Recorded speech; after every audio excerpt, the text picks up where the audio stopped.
తెలుగు రాష్ట్రాల ముఖ్యమంత్రుల అరుదైన కలయికకు సంబంధించిన ఫోటో ఒకటి ప్రస్తుతం సోషల్ మీడియాలో వైరల్ గా మారింది.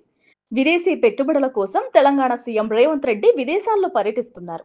ఈ క్రమంలోనే వరల్డ్ ఎకనామిక్ ఫోరం సదస్సులో పాల్గొనేందుకు మంత్రి శ్రీధర్ బాబు అధికారుల బృందంతో సీఎం రేవంత్ రెడ్డి దావోస్ కు వెళ్లారు. ఇదే సదస్సులో పాల్గొనేందుకు ఏపీ సీఎం చంద్రబాబు దావోస్ కు వెళ్లారు. ఇక జ్యూరిచ్ ఎయిర్పోర్ట్ లో దిగిన చంద్రబాబు బృందానికి తెలంగాణ సీఎం రేవంత్ రెడ్డి బృందం తారసపడింది. దీంతో ఇరు రాష్ట్రాల ముఖ్యమంత్రులు మర్యాదపూర్వకంగా పలకరించుకున్నారు.